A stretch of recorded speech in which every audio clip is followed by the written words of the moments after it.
you're looking for all the answers, still don't have them. But what I do have is a particular set of skills.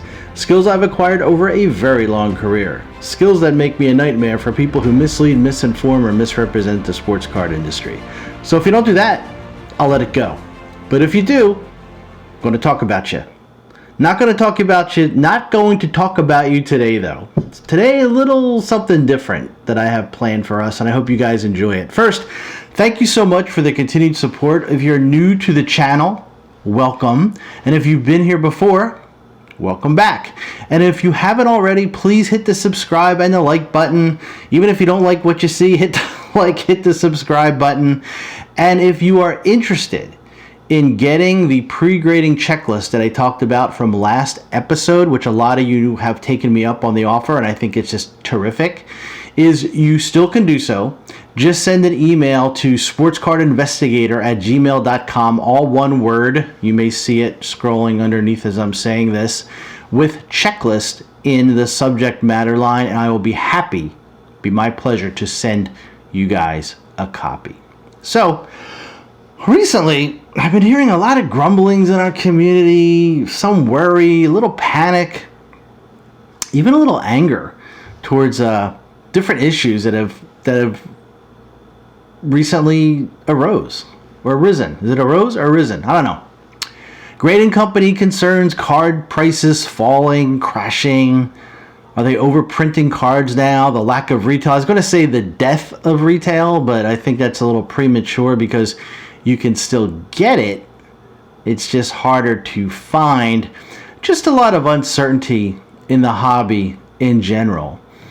And you know, with everything in life, we just have to deal with the hand we are dealt, good or bad.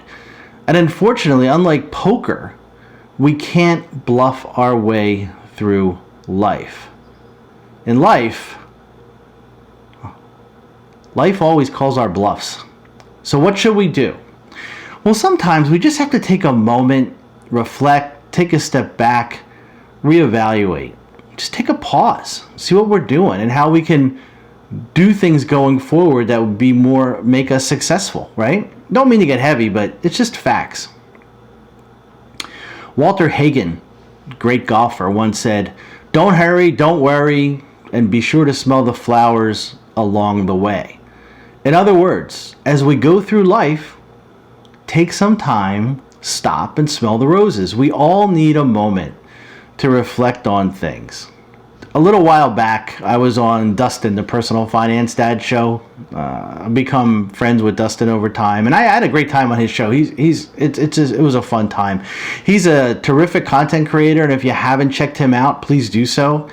And during the show, we had questions and answers. The audience would ask us questions, and I would do my best to answer the question.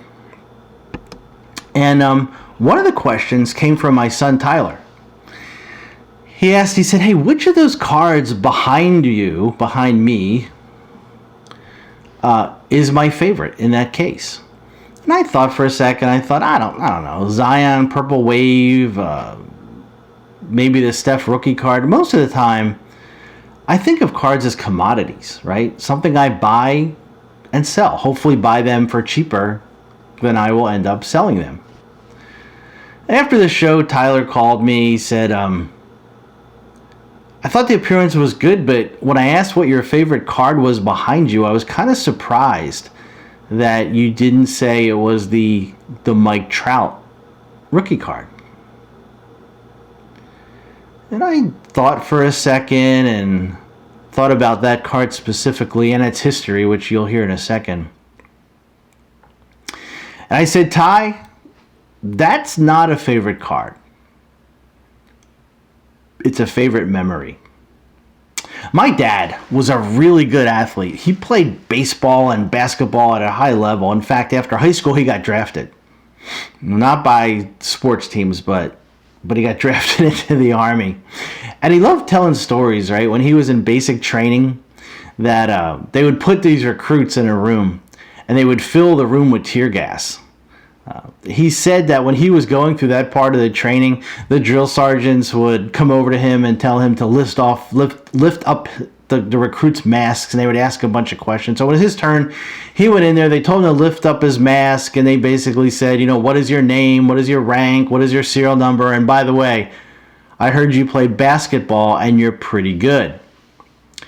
My dad said he starts tearing up, nose running, coughing, and it sounds like a party, right? And he managed to tell the drill sergeant, yes, I do. And the drill sergeant said, follow me. And from that point on, my dad played basketball for most of his time in the Army, all through Europe. And when he finally got out of the Army, he went to college, became a teacher, met my mom, got married, started a family. Pretty typical American tale. And my dad, as he would tell you, was very proud of his athletic accomplishments. He loved talking about them.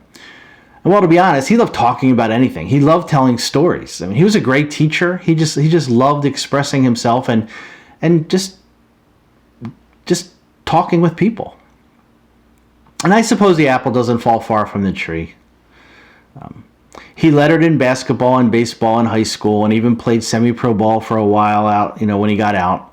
He was a very high average bowler, played competitive tennis, not to mention an excellent ping pong player. He actually won a gold medal in the Senior Olympics in ping pong. Who knew, right? He loves sports.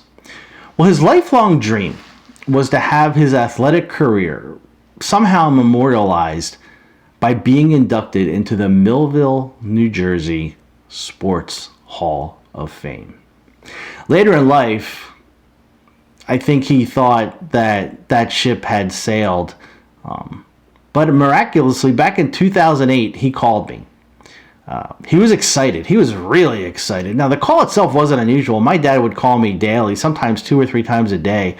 And usually it was something, trivial, literally trivial, which he would say, like, who starred in this old movie, or do you remember this restaurant, or what was the name of this town, or what's the capital of this place. And if anyone ever needs anyone who is just a champ at useless knowledge, I'm your guy. But this time was a little different. He said, you're not going to believe this. I said, what's up? He goes, I got the call. I go, you got the call? What are we talking about? Did you apply for a job or something? He goes, no, I'm going to be inducted into the Millville, New Jersey Sports Hall of Fame. I was like, damn, Dad, that's big time. Now you're going to be immortalized, and your picture will be hanging on the wall for perpetuity with other famous Millville, New Jersey athletes. I know what you're thinking. Who in hell is a famous athlete in Millville, New Jersey? So around that same time that my dad got his call, he was going to be inducted into the Hall of Fame in Millville, New Jersey, my dad started telling me about this kid who was attending his high school.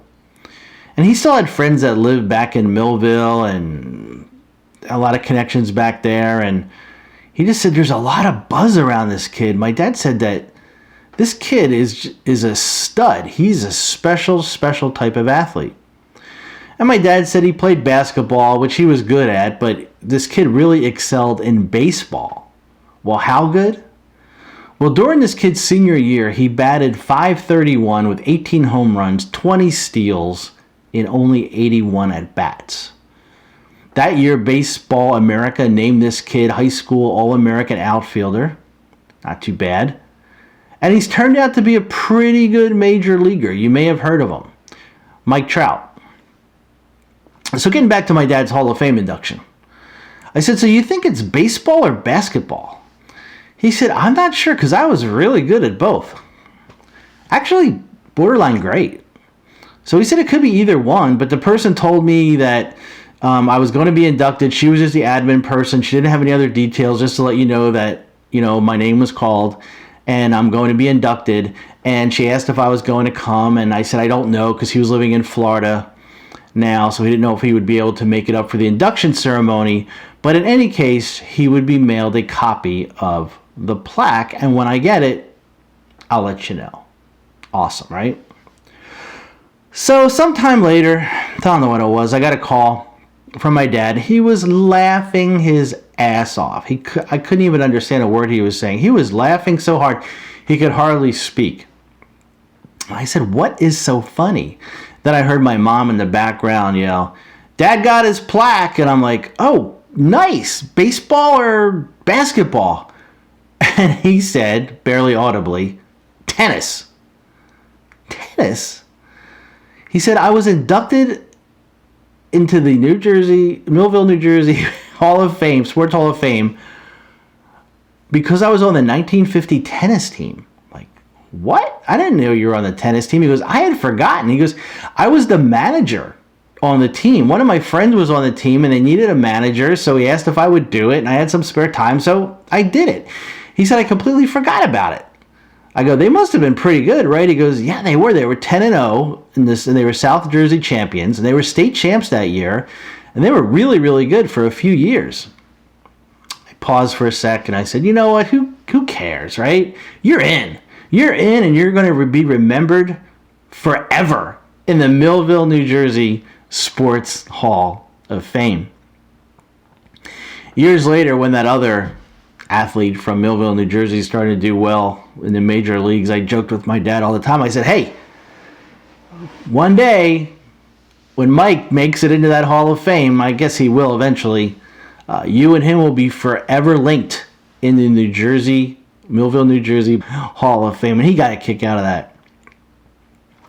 So my dad passed away about 6 years ago, and he left behind a lot of sports memorabilia. He collected a lot of stuff, and I don't even know what he has. Every time I would visit, he would show me more stuff. And one of his favorite players was Ted Williams. You might be able to see one of his plaques behind me. He must have 10 to 15 different Ted Williams signed plaques by itself. And one of his other prized possessions was a Johnny Vandermeer signed baseball. You guys know who Johnny Vandermeer is? Well, Johnny was the only baseball pitcher to throw back-to-back no-hitters. See? Useless knowledge, but that's going to be a tough one to break, right? Back-to-back no-hitters.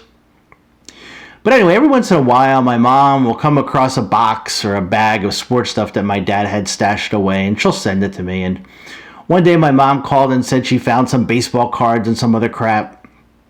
Her words, not mine. And asked if I wanted it. I said, "Sure, send it." So the box came one day. I opened up the box, and it contained some Scott Rowland cards. And I think my dad must have thought Scott Rowland was going to be the next Mike Schmidt, but he wasn't a bad player, but not Mike Schmidt. And a bunch of other stuff. Surprisingly, the box contained a baseball from Millville's finest, Mr. Mike Trout, that Tyler has now. And you guessed it, a Mike Trout rookie card that you see behind me. So there you have it. The story of my dad, Mike Trout, and a baseball card. You see, gang, it's not always the value of the card, but the priceless memory that it represents. And if your travels ever take you to Millville, New Jersey, please swing by the Millville, New Jersey Sports Hall of Fame and check out that 1950 tennis team. They were pretty darn good. So that's it. That's it for today. Something a little different, but with everything going on in the industry and with Father's Day coming up next month, I thought you guys might enjoy a little change of pace. I promise next episode we're going to get back to the business of sports cards. I promise. So until next time, take care.